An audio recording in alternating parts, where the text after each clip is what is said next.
Now we're going to have a look at garlic. Garlic is a very potent antibiotic. In fact, the research is showing is 6 times more powerful than tetracycline, and that's a common antibiotic. To use it as an antibiotic, you would need probably about 3 of those a day. Now, if someone says, my gut couldn't handle 3 of those a day, what you can do is you can get a bowl of hot soup, grate it into the soup, and that'll just take the edge off it if a person cannot handle it raw. Or something delicious to put into your baked potato is to grate this straight into, say on this very fine, on the fine grater, grate it straight into olive oil and then spoon that mix into your baked potato. Very, very nice. And some people choose to do the antibiotic sandwich, which is a slice of sourdough spelt toast, olive oil on that, and then grate this whole clove of garlic onto the slice, and then avocado and tomato. It is very delicious. It's almost like a little mini pizza, isn't it? And what happens is the bread underneath and the olive oil underneath, and then on top you've got the avocado and tomato. It calms it down a little bit. But I'm going to give you the recipe for the flu bomb, or you can take the flu bomb. So the flu bomb can be used for bronchitis, it can be used for asthma, it can be used for the flu, it can be used for pleurisy, it can be used for pneumonia, it can be used for sinus or a head cold. The first ingredient is garlic, and the garlic is crushed. I'm not putting an amount on there because some people can handle that much garlic, some people can only handle half that garlic, so it depends what you can handle. The next ingredient is ginger, and the ginger is usually, well, it can be finely grated, and usually the ginger is about 1/4 teaspoon. The next ingredient is eucalyptus oil. If you don't have eucalyptus oil, you can use tea tree oil, and it's 1 drop. Next ingredient is cayenne pepper. Now some people can handle 1/2 teaspoon, some people can handle 1/4 teaspoon, some people can only handle a little shake. So that's up to you too. The next ingredient is lemon. If the lemons are on the tree, I say use the juice of a lemon. If they're $1 a lemon, maybe you use half a lemon. But basically lemon juice you're using. And the last ingredient is honey, and usually it's approximately 1 teaspoon. Even if you put in 4 teaspoons, it does not really mask the other ingredients. And then you mix that in about 1/3 cup of hot water.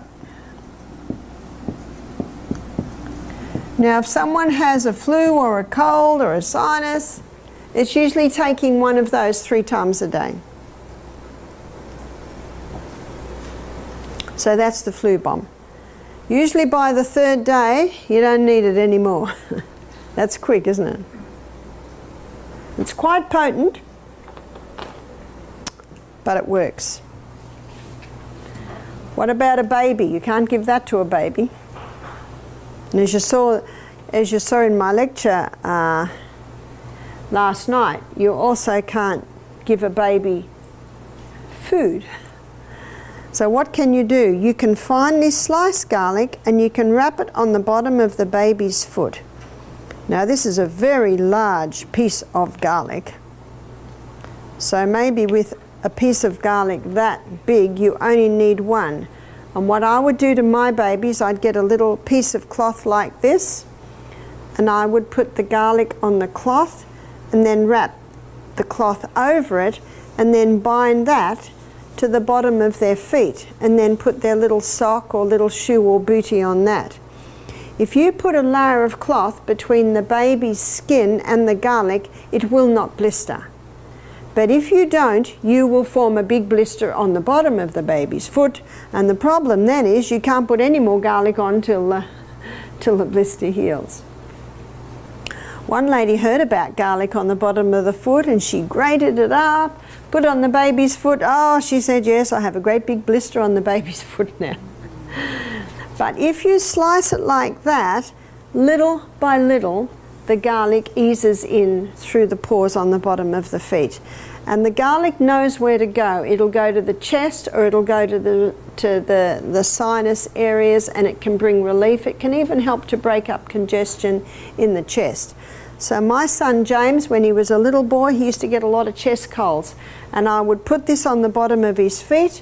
He was about 2 and 3, and I'd put a sock on and I'd shoe on and I'd send him off to play, and every step he's taking, what's happening? The garlic's going into his body. You can smell the garlic on their breath within a few minutes. At the end of the day, when I'd take James' shoes and socks off and I'd undo the bandage, the garlic looked like a bit of dried out piece of yellow leather. No juice left. It's all gone in to James. Now, at the same time, one has to investigate, why is my child getting so many chest colds? Well, we backed onto a swamp, and when James was 4, we moved to a mountaintop, and James no more had chest problems.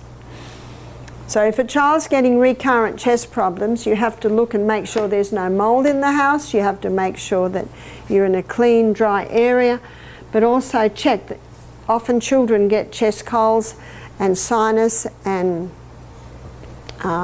tonsils and asthma because of dairy, and we looked at that last night too.